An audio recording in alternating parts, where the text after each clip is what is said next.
ജൻജി നോക്കിക്കഴിഞ്ഞാൽ അവർ ഒരു certain extent വരെ ചിന്തിക്കുകയുള്ളൂ.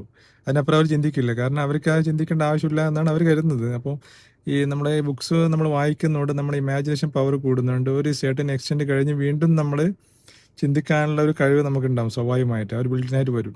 ഹലോ, നമസ്കാരം. എന്തൊക്കെയുണ്ട് വിഷയം? നമ്മൾ ഇപ്പം ബുക്ക് നമുക്ക് വായിപ്പിക്കാൻ അല്ലെങ്കിൽ കുട്ടികളെ അല്ലെങ്കിൽ ടീനേജേഴ്സിനെയോ അല്ലെങ്കിൽ ഇപ്പോഴുള്ള ജനറേഷൻ നമുക്ക് നിർബന്ധിക്കാൻ പറ്റില്ല.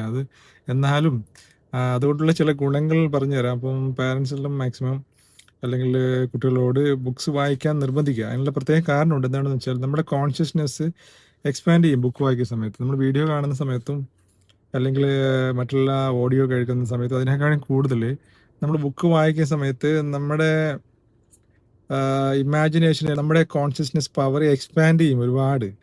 നമുക്ക് ചിന്തിക്കാനുള്ള ഒരുപാട് ഘട്ടങ്ങളിൽ ഒരുപാട് തലങ്ങളിൽ ചിന്തിക്കാനുള്ള കഴിവ് കൂടി വരും. പിന്നെ അവരോട് ബുക്ക് എങ്ങനെ വായിക്കണം എന്നും കൂടി പറഞ്ഞു കൊടുക്കണം. നമ്മളിപ്പോൾ അവർക്ക് ഇൻട്രസ്റ്റ് ആയിട്ടുള്ള ബുക്സ് അവർ സെലക്ട് ചെയ്യുന്ന സമയത്ത് അവർ ചിലപ്പോൾ അവർ കുറച്ച് വായിച്ച ഉടനെ നിർത്തും. കാരണം അവർ അതിനുള്ള എന്താ കണ്ടന്റ് എന്താ കാര്യങ്ങളൊന്നും അറിയില്ല. അപ്പോൾ പേഷ്യൻസ് ഒന്നും ഉണ്ടാവില്ല ഇപ്പോഴത്തെ കുട്ടികൾക്ക്.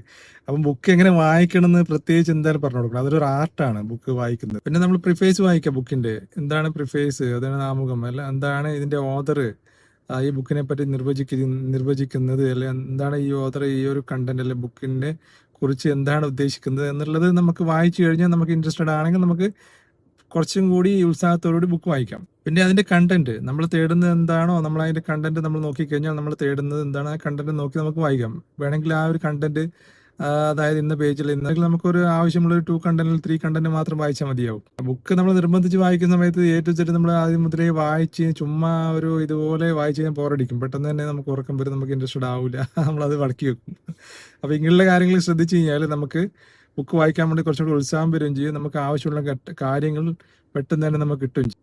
അപ്പോൾ നോളജ് അച്ചീവ് ചെയ്യാൻ വേണ്ടിയിട്ടും അതുകൂടാതെ നമ്മുടെ കോൺഷ്യസ്നെസ്, നമ്മുടെ ചിന്ത രീതി അല്ലെങ്കിൽ ചിന്ത ഒരു ശക്തി എക്സ്പാൻഡ് ചെയ്യാൻ വേണ്ടി ഒരു ബുക്ക് വളരെയധികം നമ്മളെ സഹായിക്കുന്നുണ്ട്. അപ്പം ബുക്ക് പരമാവധി വായിക്കാൻ വേണ്ടിയിട്ട് കുട്ടികളോടും ആരോടും, നമ്മൾ വലിയ ആൾക്കാരോടും അടക്കം എല്ലാവരോടും നമ്മൾ എന്ത് ചെയ്യുക, ഇങ്ങനെയുള്ള കാര്യങ്ങൾ ട്രിക്സ് ഒക്കെ പറഞ്ഞു കൊടുത്ത് ബുക്ക് വായിക്കാൻ വേണ്ടി പറയാം. ഓക്കെ.